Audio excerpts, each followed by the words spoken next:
Last के 15 days में जब आपके मॉक का स्कोर डिप करता है ना, और उसमें भी अगर वो लेस देन 100 जाने लगता है, तो आपके इमोशंस इतने ज़्यादा डोमिनेट करते हैं, क्योंकि दो टाइप के इमोशंस डोमिनेट कर रहे होते हैं। एक तो होता है रिग्रेट वाला कि मैंने अभी तक चीज़ें सही क्यों नहीं की, और एक होता है कि बहुत कम टाइम रह गया है मेरे पास। हाँ, तो इसमें ना जब लोग बोल रहे होते हैं मुझे डर लग रहा है, तो वो इसको एज अ कोपिंग मैकेनिज्म ले रहे होते हैं कि मुझे डर लग रहा है, इसका मतलब मैंने मेहनत करी है। तो वो ना उनके पार्ट पे बहुत गलत हो जाता है, क्योंकि उनको पता होता है खुद से कि उनको क्या करना चाहिए था और क्या नहीं करना चाहिए था, और अभी उनके पास कितना टाइम है और कितना वो कर सकते हैं। बट वो एफर्ट नहीं डालते इस बात को लेकर कि मैंने मेहनत तो करी है, मेरा स्कोर तो अच्छा आ ही जाएगा, बस मॉक टेस्ट में नहीं आ रहा है। बट जैसे लोग बोलते हैं कि एक्चुअल एग्जाम में आपके मार्क्स इंक्रीज भी हो सकते हैं, तो हो सकता है इंक्रीज हो जाए, बट वो पॉइंट नहीं है ना। आपको अभी भी एफर्ट डालने, क्योंकि लास्ट के 10 डेज में जो कम बैक होता है, जो चेंजेस आ रहे होते हैं ना, वो बहुत इंपॉर्टेंट होता है आपके एक्चुअल स्कोर में।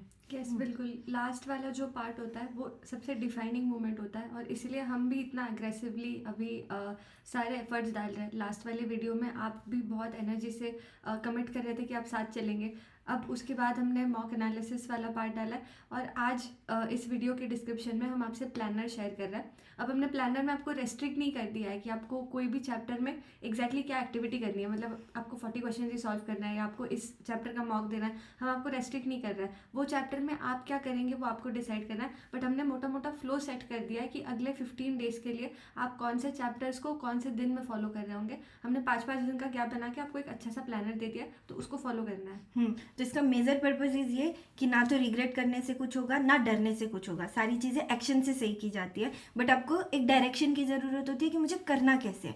तो डायरेक्शन वाली चीज़ हम सेट कर देंगे, आपको बता देंगे कि क्या चीज़ है, क्योंकि पहले तो आपको रीज़न पता होना चाहिए कि क्यों लेस देन 100 का स्कोर आ रहा है। वो हमने अच्छे से एनालाइज करके ही प्लानर रेडी किया है। तो अब आपको डायरेक्शन जब मिल चुकी है कि आपको क्या करना है, तो आपका मेन पर्पज है कि आपको एक्शंस लेने पे फोकस करना है। इसमें ना एक पॉइंट है मेरे माइंड में कि कई बार हम खुद को ना कोसने लगते हैं कि लेस देन 100 एक ऐसा टर्म फील होता है जैसे हम खुद को कोस रहे हैं कि लेस देन 100 ये तो कितनी गलत बात है। और हम खुद को ही बहुत ज़्यादा जज कर रहे होते हैं, जबकि हम जनरली यही नहीं करना होता है। सोसाइटी जज करेगी, बट आपको खुद को अपने लिए खड़े होना है। और फाइनली ये है कि आपको इसको लर्निंग एटीट्यूड वाले फेज में देखना है कि अगर एक मॉक में आपको बिलो 100 आया है, तो आप रीजंस देखोगे कि क्यों बिलो 100 है, और आप उसको इम्प्रूव करोगे। जिस तरह से होता है कि आप इसको हाइप करके, इसके ऊपर बहुत ज़्यादा ओवर थिंक करके, इसके फाइनल रिजल्ट्स को सोच के कि अभी बिलो 100 है तो फाइनल एग्जाम में भी तो बिलो 100 ही आएंगे, ये तो मेरा फाइनल एग्जाम जैसा स्कोर था, मैंने तो बहुत सीरियसली मॉक दी थी, पता नहीं क्या गलती हो गई।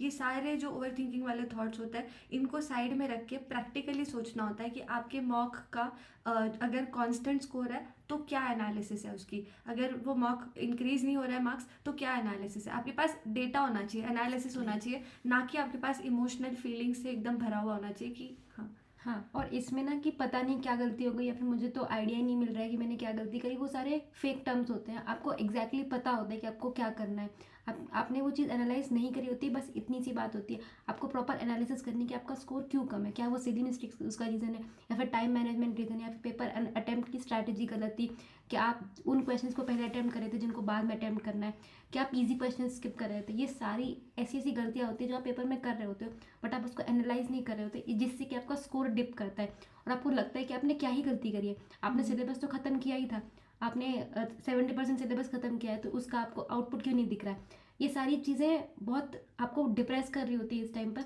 बट मेजर पॉइंट इसकी आपको इस टाइम पर डिप्रेस होने की जगह एफर्ट डालने, बी इट प्लानर को फॉलो करना, या फिर प्लानर हम आपको दे देंगे बट फॉलो आपको ही करना है। आपको खुद से एफर्ट डालने हैं, आपको खुद से डिसाइड करना है कि आपको लास्ट के 10 डेज में क्या करना है। आपको बहुत सारी स्ट्रैटेजीज दिख रही होंगी यूट्यूब पर कि लेस देन 100 वालों के लिए हम आपको दे रहे हैं, बट 150-180 मार्क्स की स्ट्रैटेजीज दिख रही होंगी, बट आपको उनको फॉलो करना है या फिर आपको क्या करना है वो आपको डिसाइड करना है। और ऐसा नहीं कि आप अपने लिए ओवर टारगेट करोगे कि अगर आप अभी 100 से नीचे हो तो आप 120 टारगेट करो, ना कि 200 टारगेट करो डायरेक्टली।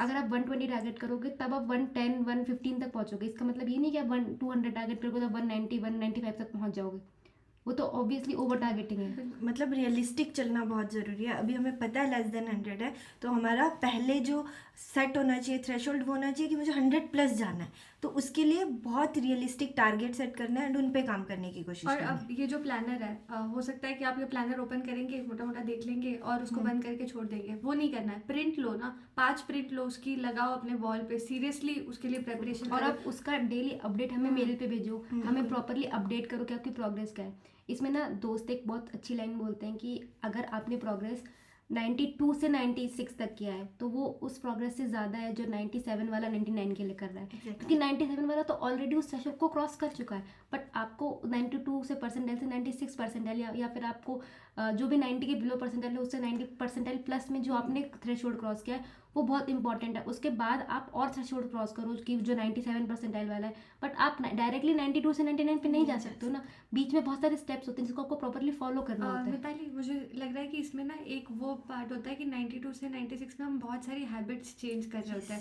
लाइक हमारा जो बेस चीज़ें है ना, जो शायद वो भी है कि जो जेई में हमें नेगेटिवली अफेक्ट कर रही है, हम खुद के अंदर बहुत सारे चेंजेस ला रहे होते हैं। और जो 97 से 99 वाला है वो प्योरली एकेडमिक वाला क्राइटेरिया है कि हम एकेडमिक चीज़ें ज़्यादा सीख रहे हैं। तो ये जो है ये डिसिप्लिन लाना, आदतों में चेंज लाना, और ज़्यादा मेहनत करना और ज़्यादा हार्डवर्क करना, स्टडी आवर्स बढ़ाना, सिटिंग आवर्स बढ़ाना, ये सारी चीज़ें आपको एज अ होल शेप कर रही होगी और वही शेप आपको 96 परसेंटाइल प्लस में भी दिखेगा फिर से। हाँ, और हो सकता है कि आपका इस वाले जेई में अटेम्प्ट में 92 या 93 या 94 परसेंटाइल रहे, लेकिन आपने जो चीज़ सीखी होगी वो paper attempting skills, mock test analysis skills, वो सारी आपको सेकंड अटेम्प्ट में भी बहुत ज़्यादा हेल्प कर रही होंगी आपकी परसेंटाइल को बूस्ट देने के लिए। क्योंकि ये वाली चीज़ें तो आपने थ्रेशोल्ड तो क्रॉस कर ही लिया है, अब इसके ऊपर आपको एकेडमिकली वर्क करना है, अपने चैप्टर्स बढ़ाने हैं, अपना जो स्कोर है उसको इंक्रीज़ करना है स्ट्रैटेजिकली प्रॉपर, कि आपको कितने मार्क्स आ रहे हैं और कितने मार्क्स तक आपको जाना है, तो वो सब आपको खुद से एनालाइज करना है। हाँ, तो जो लास्ट के 15 डेज है इसमें मेजरली ध्यान रखना है कि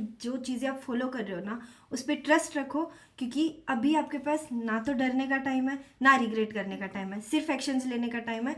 तो इतने एक्शंस देने हैं कि जब एग्जाम हॉल से बाहर आओ उस टाइम परसेंटाइल की चिंता ना हो, बट माइंड में ये हो कि मेरे पास 15 डेज थे और मैंने उसमें अपना बेस्ट दिया है, और उस फीलिंग के लिए ही एंड तक फाइट करना है। बिल्कुल, तो प्लानर फॉलो करना है और उसके अपडेट्स हमें देते रहना है कि आप अभी कौन से लेवल पे हो, कितना फॉलो कर रहे हो, हर चीज़ जो भी चीज़ हम आपको असाइन कर रहे हैं चीज़ें फॉलो करनी है और एक्टिवली कमेंट्स में अपडेट देना है। अगर आप कुछ इसमें मेरा एक पॉइंट है कि अपडेट देने से क्या होता है, अपडेट देने से आप अकाउंटेबल होते हो कि हाँ मैंने किया तो है, और जब आपको कोई वॉच कर रहा होता है ना तो आपको पता होता है कि ये इंसान मेरे लिए वॉच कर रहा है मुझे, तो मेरी इसके तरफ कोई रिस्पॉन्सिबिलिटी है कि मुझे भी करके दिखाना है, तब आप और ज़्यादा एनर्जी के साथ काम कर अगर रहे आप होते हो। सुबह लिख रहे हो कि मैं आज ये 5 टारगेट कंप्लीट करने वाला हूँ और अगर आपने रात में नहीं किया है तो आपको डेफिनेटली एक थोड़ा सा गिल्ट आएगा कि मैंने तो लिखा था कमेंट्स में और मैंने बोला था कि मैं करने वाला हूँ, और इस साइड से हम पढ़ भी रहे हैं आपके कमेंट्स, हमको भी पता है कि आप ये करने वाले हो, बट आपने किया या नहीं किया ये भी आप बताओगे, ये भी आपकी अकाउंटेबिलिटी है।